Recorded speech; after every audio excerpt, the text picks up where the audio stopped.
প্রথম দিন ছিল অধিবাস, দ্বিতীয় দিন ভোর 4:30 থেকে শ্রীকৃষ্ণের জন্মাষ্টমী উপলক্ষে সারাদিন ব্যাপী এবং মধ্যরাত্রি পর্যন্ত বিভিন্ন কার্যক্রম চলছে। ইস্কন মায়াপুরে মহা সমারোহে পালিত হচ্ছে জন্মাষ্টমী মহোৎসব।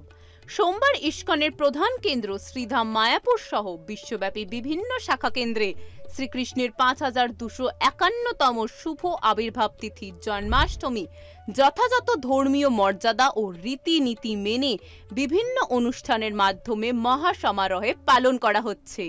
এবছর 26শে আগস্ট 2024 সোমবার ভগবান শ্রীকৃষ্ণের আবির্ভাব শুভ জন্মাষ্টমী পালন করা হচ্ছে। 27শে আগস্ট 2024 মঙ্গলবার নন্দ উৎসব এবং ইস্কন প্রতিষ্ঠাতা এসি ভক্তি বেদান্ত স্বামী প্রভুপাদের 128তম জন্ম জয়ন্তী পালন হচ্ছে।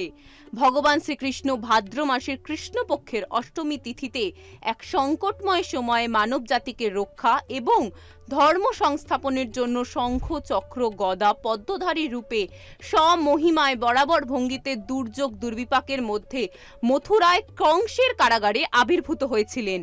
তিনি কঠোর হস্তে অসুর ও দানবীয় পাশবিক শক্তিকে দমন করেছিলেন, প্রেম সখ্য মৈত্রী ও শান্তি স্থাপন করেছিলেন। শ্রী রসিক গৌরাঙ্গ দাস বলেন, শ্রীকৃষ্ণ তার জীবন ও বাণী আদর্শ ও শিক্ষা আজও সমানভাবে গ্রহণীয়। আজও বিশ্বব্যাপী দুর্বলের ওপর চালাচ্ছে সবলের অত্যাচার। সংকীর্ণ রাজনীতির স্বার্থে চলছে মনুষ্যত্বের অবমাননা। মানব সমাজ বিভ্রান্ত ও দিশেহারা। গোটা বিশ্বে তাসের জন্য ধাবমান দুষ্টচক্র।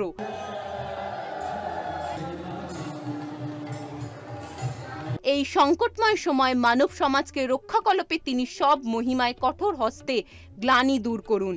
শুভ জন্মাষ্টমীতে যুগাবতার চরণে এই হোক আমাদের ঐকান্তিক প্রার্থনা। আজ শুভ জন্মাষ্টমী মহা মহোৎসব।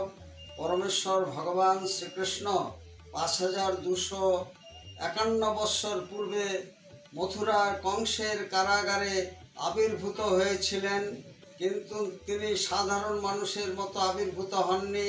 শঙ্খ চক্র গদা পদ্মধারী রূপে আবির্ভূত হয়েছিলেন এবং সমগ্র বিশ্বে প্রেম মৈত্রী ভালোবাসা প্রতিষ্ঠিত করেছিলেন। আজকের দিনেও তার সেই জীবন আদর্শ বাণী সমভাবে প্রযোজ্য। সমগ্র বিশ্বে ইস্কনের শাখা কেন্দ্র ছাড়াও হোয়াইট হাউস কমন্স হাউসও এই জন্মাষ্টমী উৎসব পালন করা হচ্ছে। ইস্কন মায়াপুরে 3 দিন ব্যাপী অনুষ্ঠান চলছে। প্রথম দিন ছিল অধিবাস, দ্বিতীয় দিন ভোর 4:30 থেকে শ্রীকৃষ্ণের জন্মাষ্টমী উপলক্ষে সারাদিন ব্যাপী এবং মধ্যরাত্রি পর্যন্ত বিভিন্ন কার্যক্রম চলছে এবং তার পরবর্তী দিনে 27 তারিখে হবে নন্দোৎসব এবং ইস্কনের প্রতিষ্ঠাতা আচার্য এসি ভক্তি বেদান্ত স্বামী প্রভুপাদের 128তম শুভ আবির্ভাব জন্মজয়ন্তী। এই উৎসবকে কেন্দ্র করে দেশ বিদেশের লক্ষাধিক ভক্তবৃন্দ এখানে সমবেত হয়েছেন। ভগবান শ্রীকৃষ্ণের কাছে আমাদের প্রার্থনা, তিনি পৃথিবীতে শান্তি মৈত্রী প্রেম ভালোবাসা প্রতিষ্ঠিত করুন। আজকের শুভ দিনে এটি আমাদের প্রার্থনা। রসিক গৌরাঙ্গ দাস, ইস্কন মায়াপুর, জনসংযোগ আধিকারিক, নদিয়া। এখানে জন্মাষ্টমীটা না দেখলে আমাদের জীবনটাই সার্থক হতো না।